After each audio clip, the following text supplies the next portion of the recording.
Meus irmãos, eu quero saudar a todos com a paz do Senhor. E é muito bom estar aqui com os irmãos e participarmos desta escola bíblica. E agradeço ao pastor Sérgio Melchior por ter nos proporcionado essa oportunidade de estarmos participando da escola bíblica, juntando a escola bíblica de Joinville com a Escola Bíblica Nacional. Eu quero, meus amados, aproveitar que estamos em pé, quero convidá-los para que abramos as nossas Bíblias. Vamos ler na primeira carta de Paulo a Timóteo, capítulo 5 e versículo 8, que assim nós lemos: mas se alguém não tem cuidado dos seus, e principalmente dos da sua família, negou a fé e é pior do que o infiel. Amém. Não pode tomar o seu assento. Muito obrigado. Meus irmãos, uma escola bíblica como esta, quando vários temas são propostos e são estudados, são ministrados, isto significa ou representa o aperfeiçoamento do obreiro na obra do Senhor.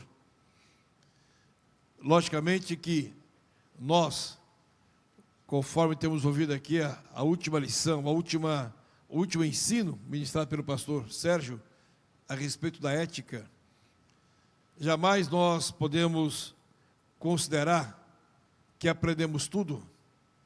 Por mais tempo de escolas bíblicas que participemos, jamais podemos considerar que sabemos de tudo. Sempre tem algo mais a se aprender. E numa escola bíblica como esta, quando os assuntos são dinâmicos, quando os temas são dinâmicos, procuram alcançar todas as áreas da nossa vida ministerial. E o assunto que nos foi proposto para falar aos irmãos é a respeito do cuidado do obreiro com a família. Cuidado, nosso cuidado, cuidado do pastor com a sua família. E é um tema que é muito importante para escolas bíblicas de obreiros, que se trate desse assunto de maneira espiritual e, é claro, também de uma forma racional. E o tema é amplo e nos dá liberdade de pensar na sua aplicação em várias áreas. Quando falamos a respeito do obreiro, quando falamos a respeito da família do obreiro, do relacionamento do obreiro, família e igreja, o tema é amplo e podemos aplicar em várias áreas, como, por exemplo, comprometimento espiritual da família do obreiro. E o pastor disse aqui, pastor Sérgio, me permita, o pastor Sérgio falou a respeito do nosso comportamento como obreiros lá em nossa casa, com a nossa família. Ele até disse: se você falar bem do pastor, a sua família vai ser criada aprendendo a respeitar o pastor. Se você falar mal, vai criar uma família revoltada contra o pastor ou contra a igreja. E então, é interessante que nós nos lembremos, meus amados, queridos obreiros, pastores, que aqui temos pastores e, naturalmente, tudo aquilo que temos aprendido será para aplicação nossa, pessoal, e também para ensinar aos obreiros de nossa igreja. Não é? Tudo aquilo que temos ouvido é também para passar adiante, para ensinar aos obreiros da nossa igreja. E então nós podemos pensar aqui: comprometimento espiritual da família do obreiro, aptidão da família do obreiro para servir na igreja, envolvimento da família do obreiro nos trabalhos da igreja. Eu sou filho de pastor, e aqui temos vários filhos de pastores, e nós sabemos as dificuldades, graças a Deus que nos últimos anos não é tão difícil, mas lá atrás era o tanto difícil a família do pastor ter uma atuação na igreja. Às vezes sempre tinha alguém que dizia, quando a família do pastor não se envolvia, era que o pastor não conseguia nem trazer a família para a igreja. Quando a família do pastor se envolve, é porque é família do pastor, é porque é filho do pastor, não é? Mas, outro item, apoio do obreiro no desenvolvimento de sua família na igreja. Meu pai sempre diz, quando está consagrando obreiros lá na nossa igreja, nós temos uma orientação e nas consagrações de obreiros nós passamos todos os obreiros que vão ser consagrados, seja lá qual cargo, diácono, presbítero ou ministro, é feita uma reunião com o ministério e nome por nome é analisado ali. E às vezes surge um dos candidatos, o filho de um pastor. E então ele diz, olha, nós separamos os filhos dos outros, ou consagramos os filhos dos outros, por que não podemos consagrar também os nossos filhos? Então nós, nessa meditação que teremos aqui com os outros, nós vamos falar muito a respeito disso, né? O apoio do obreiro no desenvolvimento de sua família na igreja. A família do obreiro como exemplo na igreja. Isto é cobrado, evidentemente, mas até que ponto nós podemos cobrar esse tipo de exemplo da família do pastor da igreja? E por fim, uma área que eu gostaria então de meditar com os irmãos, que é o cuidado do obreiro com a sua família. Se nós obreiros estivermos acompanhando a nossa família com cuidados especiais, certamente que os pontos que citamos aqui ficam mais fáceis de serem abordados. É possível que a igreja veja a família do obreiro, veja a nossa família como mais uma. Porém, nós, obreiros, deve ver a sua família como a mais importante da igreja. Então veja bem, se você cuida bem das famílias da igreja, da sua família, deve cuidar melhor ainda. Se para alguns a família do obreiro é mais uma, tá certo? Mas para o obreiro, a sua família é a mais importante da igreja. Amém? Enumerei alguns pontos que julgo ser importantes para a atuação do obreiro, não propriamente na igreja, mas em casa. E então, quando falamos sobre os pontos que nós abordamos aqui, comprometimento espiritual da família do obreiro, a aptidão da família do obreiro na igreja, envolvimento da família do obreiro na igreja, apoio do obreiro no desenvolvimento de sua família na igreja, a família do obreiro como exemplo da igreja, nós estamos falando extra casa, aquilo que a nossa família representa para a igreja, aquilo que nós representamos para a igreja. Mas o que nós vamos falar aqui, que estaremos abordando, é dentro do lar. Foi alguns pontos que eu enumerei aqui. Primeiro, o relacionamento familiar do obreiro. Critérios da escolha de obreiros no âmbito familiar. O caráter do obreiro dentro de casa. E o obreiro como referência em sua casa. Relacionamento familiar do obreiro. Cada igreja ou denominação estabelece critérios na escolha de irmãos que vão servir na igreja. Não é assim? Na Assembleia de Deus do Brasil não é diferente, praticamente, na sua maioria, os critérios são comuns. Então, os critérios que estabelecemos a nível de Assembleia de Deus do Brasil, os critérios são comuns. E os candidatos indicados para serem consagrados são colocados à prova, verificando se estão cumprindo as exigências ministeriais locais em geral. Muitas vezes, quando alguém é convidado para servir na igreja, quando alguém é convidado para trabalhar ou para exercer cargos na igreja, deixa-se de observar algumas exigências que são colocadas pela própria palavra de Deus. O que muitas vezes se observa é saber se o candidato é cooperador dedicado à igreja, se é crente verdadeiro, se é batizado com o Espírito Santo, se é dizimista, se obedece às doutrinas da Bíblia, se observa os costumes da igreja, se é fiel à igreja, ao ministério, ao seu pastor, enfim, procuramos saber se preenche os requisitos colocados por nós. Mas na maioria das vezes, salvo exceções, deixamos de observar como é a sua família, ou seu relacionamento no lar. com a esposa e com os filhos. Se quando ele chega na igreja, a família chega junto com ele. Se quando ele está lá no culto, se a família está com ele. Quando ele está glorificando a Deus, se a família também está glorificando a Deus na igreja. Quando ele está orando, se a família também está orando. Ou seja, se a família o acompanha na igreja e nos seus trabalhos. Quando lemos as cartas que o apóstolo Paulo escreveu a Timóteo, nós observamos que são feitas orientações em relação a cuidados pessoais. Nós já ouvimos aqui pastor Ziel falando a respeito das cartas de Paulo a Timóteo. Na primeira carta, além de alguns cuidados pessoais, as orientações são feitas em relação aos que serão escolhidos para cooperarem, no sentido de que o escolhido preencham uma série de exigências espirituais, morais e sociais.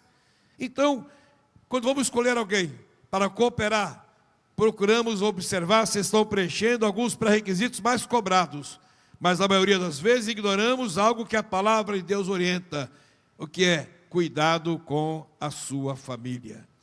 Pode até se ouvir que se atende bem a igreja, a família já é uma outra questão, mas não é bem assim. A Bíblia nos ensina que para atender bem na igreja, é necessário atender bem a nossa família. Atender bem dentro da nossa casa. E a Bíblia orienta que seja observado um dos critérios mais importantes para a escolha de alguém para servir na igreja. E vamos enumerar algumas delas. Então estaremos falando sobre critérios para a escolha de obreiros no âmbito familiar. Então vamos lá, cuidado com os da sua família. Mas, 1 Timóteo 5 e 8, mas se alguém não tem cuidado dos seus, e principalmente dos da sua família, negou a fé e é pior do que o infiel. Então é a palavra de Deus, é uma orientação do apóstolo, é uma orientação do apóstolo Paulo, nessa carta pastoral, a respeito do cuidado que se deve ter com a família.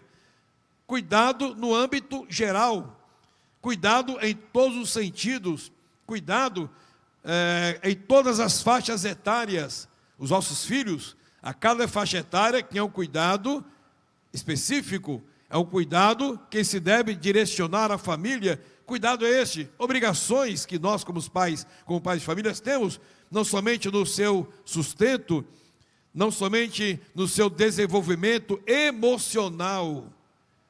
Dentro de casa, os nossos filhos estão também se desenvolvendo emocionalmente de acordo com o nosso equilíbrio. Se formos equilibrados, se formos nosso exemplo, a nossa atuação equilibrada, com certeza fará dos nossos filhos equilibrados também. Então, com o nosso cuidado no desenvolvimento emocional e intelectual dos nossos filhos, cuidado em todos os sentidos, das faixas etárias, já disse aqui, como criança, como adolescente. Vamos mais lá na frente, estaremos falando um pouco mais a respeito desse cuidado com os nossos filhos da área, na faixa de adolescentes, quando jovens.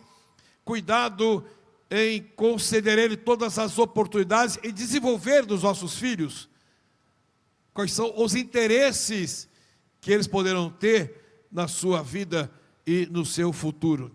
Então esse cuidado está englobado em todos os sentidos, não somente nos provimentos, mas também na educação e a formação dos nossos filhos. É claro que nós temos muitas atividades na igreja, é claro que nós temos muitos compromissos e muitas agendas da igreja, mas jamais podemos deixar de ter o compromisso com a nossa família. Jamais podemos dar prioridade a outros compromissos que não quando a família, principalmente quando a família precisa de uma atenção maior. Quando os nossos filhos precisam de uma atenção maior. Isaías capítulo 58, versículo 7, nós lemos assim: porventura, não é também que repartas o teu pão com o faminto, ação social, e recolhas em casa os pobres desterrados, bom hospedeiro, e vendo-o nu, o cubras. Mas aqui diz, na última parte do versículo, que eu achei muito interessante: e não te escondas daquele que é da tua carne. e não te escondas daquele que é da tua carne, ou seja, não se omita daquele que precisa de você, que são seus filhos. Não se omita daquele que precisa de sua orientação, que precisa de alguma disciplina, que precisa de ser, às vezes até de receber uma repreensão ou uma orientação. Eu já ouvi alguém dizendo para a esposa: olha o que o teu filho está fazendo. Quando a criança está ali meio peral, está aprontando alguma, eu já ouvi alguém dizer: olha o que o teu filho está fazendo, como se o filho não fosse dele, como se o filho só fosse dela. Mas nós temos obrigação como pais de também orientar os nossos filhos, não nos omitirmos em orientações que muitas vezes elas nos deixam meio tímidos em falar com os filhos, principalmente na fase de adolescência.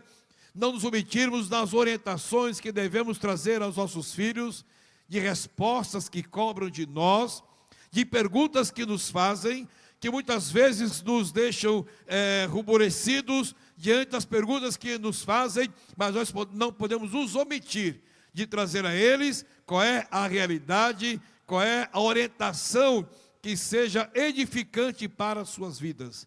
Não fuja de orientar os seus filhos, não fuja de aconselhá-los e nós vamos falar um pouquinho para frente, de estabelecer na sua casa, eu diria assim, uma regra de conduta. Então o pai, nós obreiros, somos os responsáveis na condução dos nossos filhos, na orientação aos nossos filhos.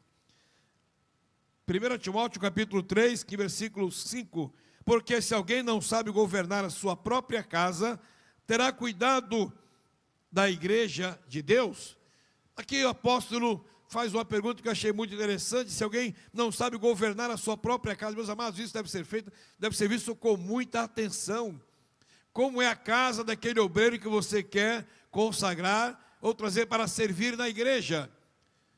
Mas ele não tem culpa da casa dele ser assim? Será que não? A Bíblia diz: ensina a criança no caminho em que deve andar. Ele vai crescer, mas se ele foi ensinado, ele não vai se esquecer do que ele aprendeu. Então, se nós temos a oportunidade de ter os nossos filhos criados, nascidos já no berço evangélico, criados na nossa casa, criados à luz da palavra do Senhor, certamente cabe a nós, e a responsabilidade é nossa, de governar a nossa casa juntamente com os nossos filhos. Nós devemos, meus amados, em nossa casa, estabelecer regras, criar hábitos, para que os nossos filhos saibam que a nossa casa, lá, as coisas são em ordem. Os nossos filhos tenham parâmetros para que possam se conduzir, não somente na sua criação, mas dentro desses parâmetros também se conduzir na vida para sempre. Depois de homens, depois de já formando seus próprios lares, eles vão estabelecer na casa deles aquilo que eles aprenderam na casa de seus pais. Então, estabelecer regras. Já tivemos experiência em igreja de obreiro, já bastante, com bastante atividade da igreja, bastante conhecido, que ele chegou ao nosso pastor e disse: olha, eu estou indo embora para uma comunidade tal, porque a minha filha, ela não se acostuma aqui na Assembleia de Deus, eu tenho que ir embora com ela para aquela comunidade. Que tipo de ensinamento e que tipo de compromisso aquele pai pôde estabelecer dentro de casa, juntamente com a sua família? Então a nossa família precisa conhecer, nós vamos falar um pouquinho mais adiante a respeito disso. A nossa família precisa conhecer os parâmetros que norteiam a nossa casa. Então, se eu não consigo nortear a minha casa, se eu não consigo estabelecer parâmetros na minha casa, se eu não consigo ser obedecido na minha casa, ou pelo menos sendo acatado na minha casa, como é que eu vou fazer isso na igreja do Senhor? Como é que eu vou poder nortear a igreja? Como é que eu vou poder ser ouvido da igreja? Como é que eu vou poder ser, entre aspas aqui, obedecido da igreja, quando você orienta a igreja do Senhor? Então, o apóstolo Paulo disse: se não pode governar a sua própria casa, não tem condições de governar a igreja de Deus. Essa é a palavra do Senhor. Gálatas capítulo 6, versículo 10, está escrito assim: então, enquanto temos tempo, façamos o bem a todos, mas principalmente aos domésticos da fé. Você faz o bem para a igreja, mas e como está a sua casa? Às vezes temos tempo de ouvir as queixas, os problemas dos nossos irmãos da igreja, mas será que nós temos tempo de ouvir quais são as queixas da nossa família? Quais são as queixas dos nossos filhos? Quais são os questionamentos dos nossos filhos? Qual é o que incomoda os nossos filhos? Será que temos tempo para ouvir a nossa família? Será que temos um tempinho para ouvir com cuidado aquilo que muitas vezes está causando alguma dificuldade até de comportamento dos nossos filhos? Então, façamos principalmente aos domésticos da fé. Se eu estou trabalhando para formar obreiros da igreja, se eu estou trabalhando para formar bons cooperadores da igreja, eu deveria estar trabalhando para formar cooperador dentro da minha casa, para que os meus filhos também sejam cooperadores da igreja, tão bons quanto aqueles que eu estou preparando na igreja. Eu tenho paciência, eu tenho tempo para formar obreiro da igreja, mas não tenho tempo para formar obreiro dentro da minha casa. Então os nossos filhos, o nosso desejo e aquilo que devemos fazer é que esses domésticos da fé, nós possamos oferecer a eles também a mesma oportunidade que oferecemos aos nossos irmãos da igreja. Muitas vezes nós ficamos tímidos porque é nosso filho, nós não vamos dar determinadas oportunidades, porque os nossos filhos, porque é filho, não vai dar determinada liderança, ou porque é filho, você fica meio tímido em entregar a ele alguma responsabilidade na igreja. Não, meu amado irmão, invista também no seu filho. O seu filho pode ser cooperador da igreja também. O seu filho pode ser pastor na igreja também. O seu filho pode ser obreiro de valor na igreja também. Então invista dentro da sua casa, para que você possa ter obreiros bem formados também dentro da sua casa. Aleluia, glória a Deus. Invista nos obreiros da igreja, mas não se esqueça de investir nos obreiros dentro da sua casa. Bendito é o nome do Senhor, aleluia. Porque nunca esqueçamos, talvez na sua frente eu vá falar isso também, nunca nos esqueçamos, meus amados, que a igreja, a principal igreja nossa é dentro de casa. Se você dirigir bem a sua igreja que está dentro de casa, você vai poder dirigir a igreja que está sob os seus cuidados também.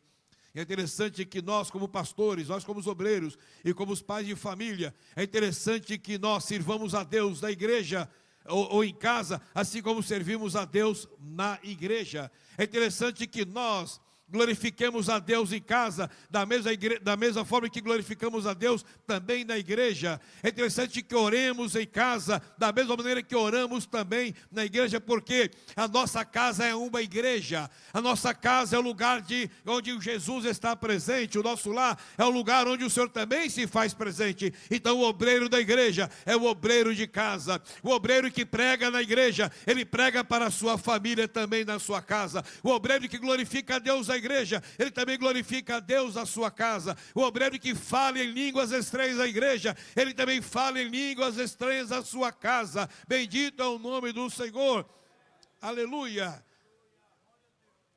Gênesis capítulo 35, versículos 2 e 3, e o tema seria conduzir a família até a experiência com Deus.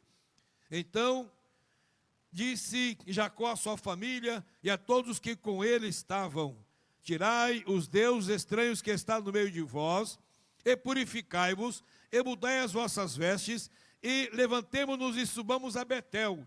E ali farei o altar ao Deus que me respondeu no dia da minha angústia, e que foi comigo no caminho que tenho andado. Amém. Meus amados, aqui é uma convocação de Jacó. O próprio Deus disse a Jacó para que ele voltasse a Betel. Deus disse: olha, Jacó, não se esqueça de Betel, que foi o lugar onde eu te visitei pela primeira vez. Então Betel tinha um significado muito especial para Jacó. O que representava Betel para Jacó? Representava que no dia em que ele estava praticamente sendo expulso de sua casa, no dia que ele havia sido praticamente rejeitado pela sua família, e caminhando solitariamente para um lugar que ele não conhecia, a casa embora fosse parente, mas ele também não conhecia. Naquele momento, quando Jacó se sente completamente só, quem sabe desprezado, e pensando lá na sua intimidade: eu menti, eu cometi muitos erros, eu enganei, a minha família não me quis, talvez o Deus também nem me quer. E foi dos piores momentos da vida de Jacó que Deus se manifesta a ele lá em Betel. E o que eu acho interessante, meus amados, é que nos piores momentos da nossa vida, Deus não se esquece de nós. Deus se manifesta de uma maneira especial para nós, para dizer: eu ainda estou te vendo, eu ainda estou te olhando, eu ainda te valorizo, eu ainda estou investindo em você, eu ainda não desisti de você. Deus se manifesta para Jacó. Eu acho interessante a maneira que Deus se manifesta para Jacó, porque ele diz: eu sou o Deus de teu pai Abraão, eu sou o Deus de Isaac, ou seja, eu quero ser também o teu Deus. Até agora você me vê como Deus de teu pai, como Deus de teu avô, mas eu quero ser o teu Deus. Eu quero falar contigo daqui para frente, eu quero ter intimidade com você daqui para frente, eu quero que você me conheça daqui para frente, eu quero que você me conheça como o teu avô Abraão me conheceu, eu quero que você me conheça como o teu pai Isaac me conheceu. Então Jacó teve ali da parte do Senhor Deus promessas. Então Betel foi para Jacó um lugar onde Deus se manifesta a ele, um lugar onde ele ouve promessas de Deus, um lugar onde ele faz aliança com Deus. Betel era importante para Jacó, e ali Deus prometeu a Jacó: olha Jacó, eu serei contigo, eu vou te abençoar, eu te farei prosperar, eu estarei com você o tempo todo, eu vou te proteger, nada vai te acontecer até que se cumpra as minhas promessas na sua vida. Bendito é o nome do Senhor. Então Jacó, meus amados, recebeu promessa de Deus. Então Betel era importante. Os anos se passaram, Jacó casou-se, teve várias mulheres ou duas esposas e as concubinas, teve também filhos, muitos filhos. Jacó ficou rico, Jacó teve muitos bens, muitos servos, empregados. Deus manda Jacó voltar para a terra de seus pais. Jacó volta, se estabelece, e agora Deus se manifesta para Jacó e diz: Jacó, você se esqueceu de Betel. Quando você não era nada, quando você não era ninguém, eu falei contigo e você para mim fez promessa e aliança. Agora você está rico, agora você tem muitos bens, você tem filhos, você tem tantos bens, e se esqueceu de onde você começou, se esqueceu lá do seu início. Então Jacó volta para o início, volta lá para Betel. Eu quero me manifestar a você quando me manifestei no início da sua carreira. Muitas vezes nós atingimos o patamar que nos esquecemos de Betel, mas o Deus de Betel é que nos cobra para não nos esquecermos de quando Ele manteve conosco a sua intimidade. Bendito é o nome do Senhor. Mas o que eu acho interessante, meus amados, é que Jacó reúne a família, e Jacó pensa: eu vou para Betel, mas agora eu quero levar a Deus o resultado de suas promessas, o cumprimento de suas promessas. Então Jacó reúne a família e diz: olha, tirai os deuses estranhos que estão no meio de vós, porque quando se afasta de Betel, quando a nossa casa se afasta de Betel, fica vulnerável a deuses estranhos, ou a outras alternativas, ou a outras opções. Quando nos distanciamos de Betel, a nossa casa fica vulnerável. Quando não, Betel representa um lugar de oração. Quando não nos afastamos de Betel, a nossa casa perde a força e perde a proteção plena de Deus em sua vida. Quando nós nos deixamos Betel, a nossa casa fica vulnerável. Jacó disse: olha, existe Deus estranho no meio de nós. Vamos tirar os deuses estranhos que estão no meio de vós. Purificai-vos e mudai as vossas vestes. Do jeito que vocês estão, não tem como chegar na presença de Deus. Meus amados, quem doutrina a família, evidentemente que da igreja os pastores orientam, ensinam, doutrinam, mas é em casa que se coloca em prática. É em casa que se coloca em prática. Jacó disse: a minha família não tem condições de ir para Betel. A minha família está impura. A minha família se veste de maneira que não agrada ao Senhor. Então Jacó disse: vamos consertar tudo isso. Vamos tirar os deuses estranhos, vamos nos purificar, vamos mudar a nossa condição, vamos mudar as nossas vestes, vamos nos colocar de um jeito que Deus se agrade de nós, e vamos a Betel, e subamos a Betel, e ali farei um altar ao Deus que me respondeu no dia da minha angústia, e que foi comigo no caminho que tem mandado. Sabe o que isso quer dizer, meus amados? Que Jacó disse para a família: olha, eu quero que vocês conheçam o Deus, o meu Deus. Eu quero que vocês tenham experiência com Deus da mesma maneira que eu tive. Eu quero que vocês saibam que o Deus a quem eu sirvo é o Deus que opera milagres. Eu quero que vocês saibam que o Jesus que me batizou com o Espírito Santo vai batizar vocês também com o Espírito Santo.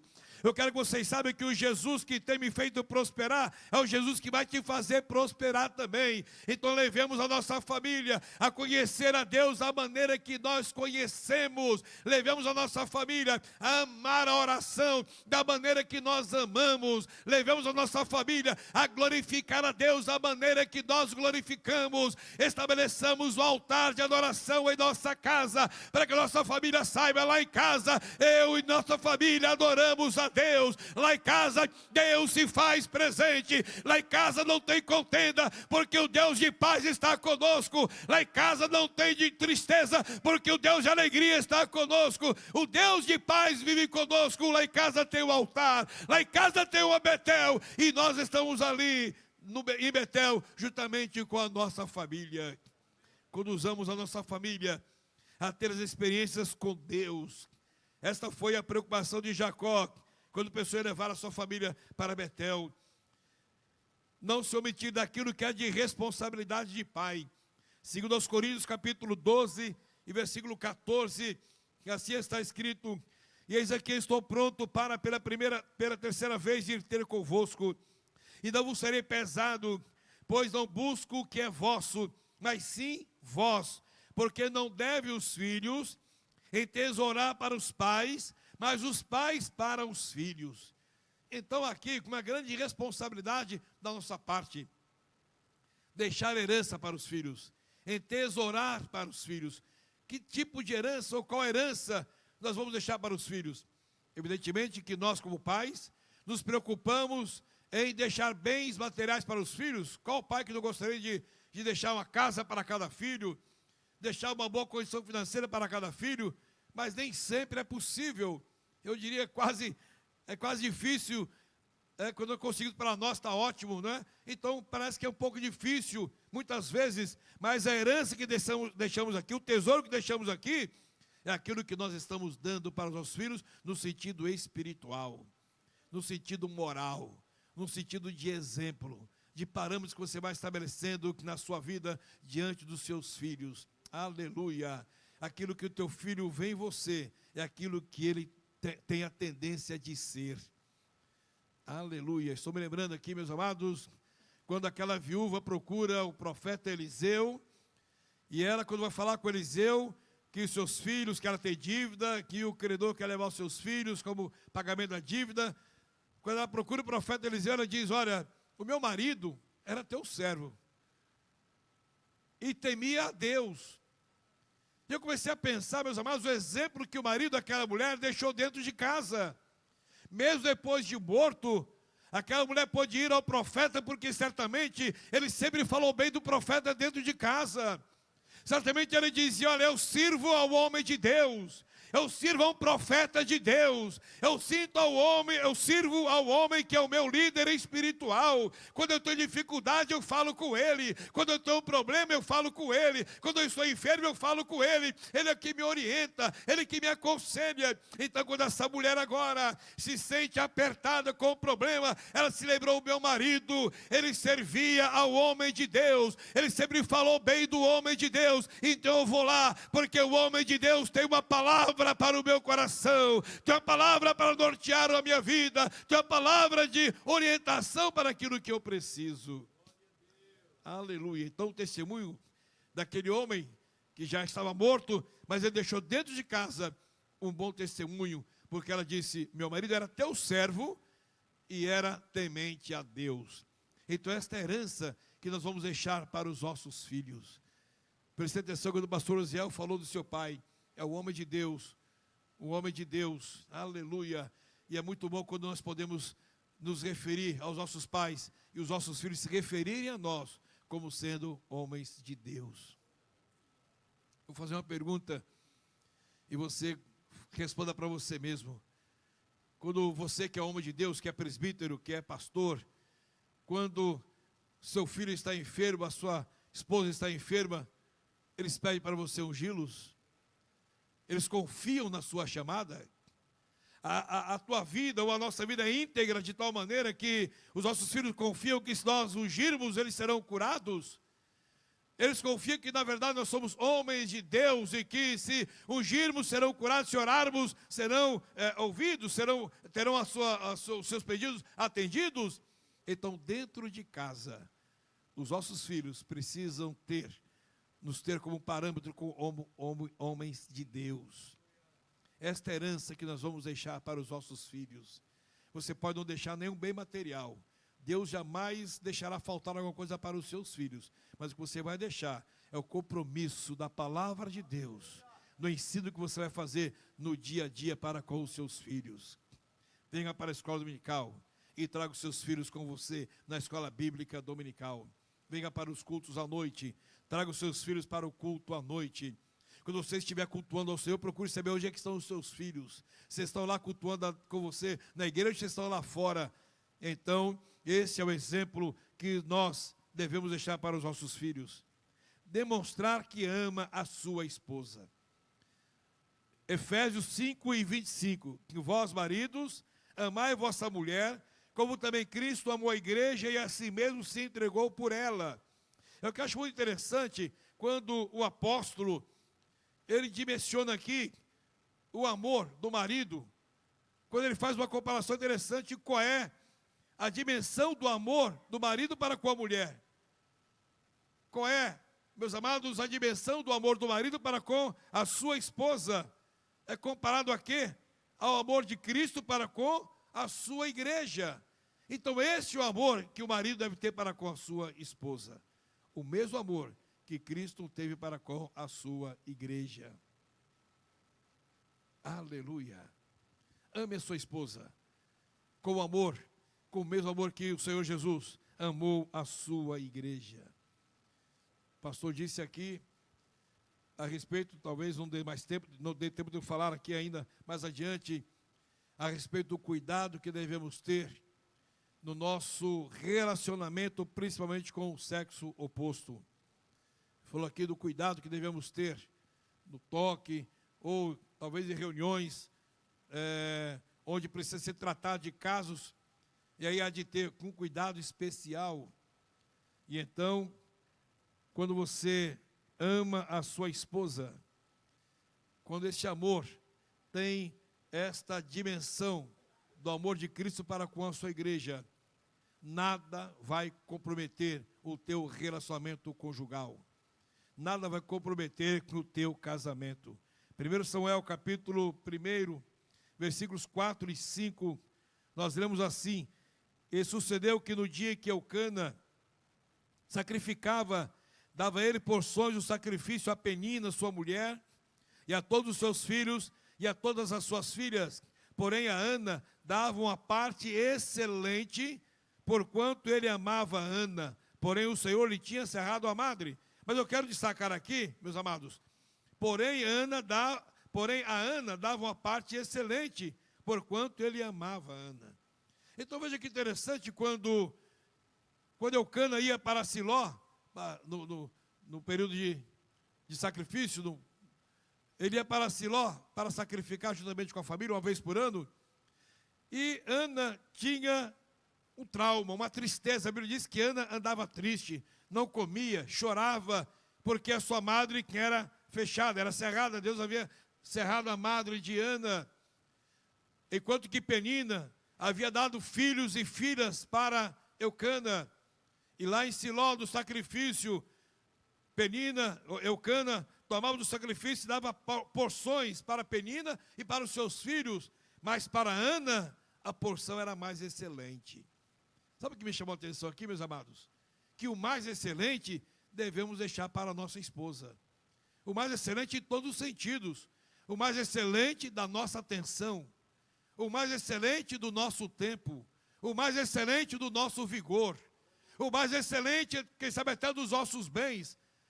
O mais excelente é para a nossa esposa. Não gaste toda a sua energia nos trabalhos até da igreja, mas deixe o mais excelente para a sua esposa. Não gaste todo o seu amor, quem sabe até a igreja com as ovelhas, mas deixe o mais excelente para a sua esposa. Ame as ovelhas, mas o mais excelente é para a sua esposa. É para aquela que está com você desde o início do seu ministério. É aquela mulher que no início do seu ministério, ela orava por você, quando você precisava de apoio, de oração, quando você ia pregar, dirigir uma congregação, ou ter uma atividade na igreja, ela estava com você orando pela madrugada. Você cresceu ministerialmente, Deus te fez prosperar na igreja, Deus te fez prosperar no ministério. Então continue considerando a tua esposa como aquela mulher guerreira, que sempre esteve contigo no início do seu ministério. Então, no mais excelente, você ofereça para a tua esposa. Aleluia. Atenção, mais excelente, ofereça para a tua esposa. Amém? Interceder na oração pelos filhos. Jó, capítulo 1, e vamos ler, que ali diz assim: sucedia, pois, que, tendo decorrido o turno de dias de seus banquetes, enviava Jó, que o sacrificava, e se levantava de madrugada e oferecia holocausto segundo o número de todos eles. Porque dizia Jó: porventura pecaram os meus filhos e blasfemaram de Deus o seu coração. Assim o fazia Jó continuamente. Então Jó orava pela sua família, oferecia sacrifício, holocausto pela sua família. Jó até pedia perdão pelos seus filhos. Então Jó orava pelos seus filhos. Às vezes acontece, pode acontecer, nós temos tanta gente para orar na igreja. Aquela família que está com problema, aquele moço que está desviado, aquela irmã que está enferma, aquele irmão que está desempregado. E você faz uma lista de oração e vai priorizando, e vai orando. Quando você está no final da oração, que você se esqueceu de orar pela sua família. Priorize a sua família na oração. Jó intercedia pela sua família. Jó intercedia pelos seus filhos. Jó intercedia por aqueles que eram da sua casa. Não é perder tempo orar pela sua família, por cada um dos seus filhos, por cada uma das suas filhas. Eu quero já, meus amados, partindo para o encerramento, Josué capítulo 24, versículo 15, dar testemunho da família. Porém, se vos parece mal aos vossos olhos servir ao Senhor, escolhei hoje a quem sirvais. Se os deuses a quem serviram vossos pais, que estavam da além do rio, ou os deuses dos amorreus em cuja terra habitais. Porém, eu e minha casa serviremos ao Senhor. Esse era o testemunho que Josué dava da sua família, porque ele conhecia a sua família. Ele havia orientado a sua família. Então, dê testemunho da sua família, meu amado irmão. Ofereça oportunidade para a sua família. Josué disse: eu e minha família serviremos ao Senhor. Nós servimos ao Senhor, nós temos compromisso com o Senhor. Então, dê testemunho da sua família. Glória ao nome do Senhor. Para o obreiro servir bem a igreja, é imprescindível que sirva bem em sua casa, pois lá encontra a sua principal congregação. É na nossa casa que está a nossa principal igreja. Se lá na nossa casa, se lá na nossa igreja, que é a nossa família, nós podemos desenvolver bem o nosso ministério, com certeza, na igreja que Deus colocou sob os nossos cuidados, também poderemos desenvolver bem. Meus amados, que o Senhor Deus nos abençoe e nos guarde. Aí na apostila que os irmãos têm, tem outros pontos, outros itens, e os irmãos poderão observar depois em casa, o caráter do obreiro dentro de casa.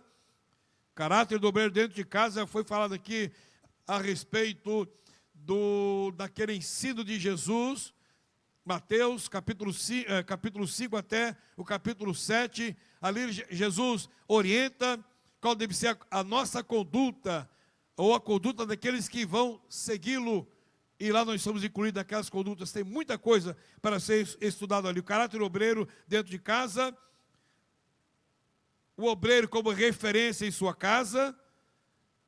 Então ainda possível, os irmãos têm a continuação, e certamente não vai dar tempo de nós terminarmos. Mas eu só quero finalizar com o Salmo de número 128 para a nossa meditação. Bem-aventurado aquele que teme ao Senhor e anda nos seus caminhos, pois comerás o trabalho das tuas mãos, feliz serás e te irá bem. A tua mulher será como a videira frutífera aos lados da tua casa, os teus filhos como plantas de oliveira à roda da tua mesa. Eis que assim será abençoado o homem que teme ao Senhor. O Senhor te abençoará desde Sião, e tu verás o bem de Jerusalém em todos os dias da tua vida, e verás os filhos de teus filhos e a paz sobre Israel. Que Deus nos abençoe, meus amados, e que a nossa família seja para nós a mais importante da igreja, a mais importante para receber os nossos cuidados. Deus nos abençoe, em nome de Jesus.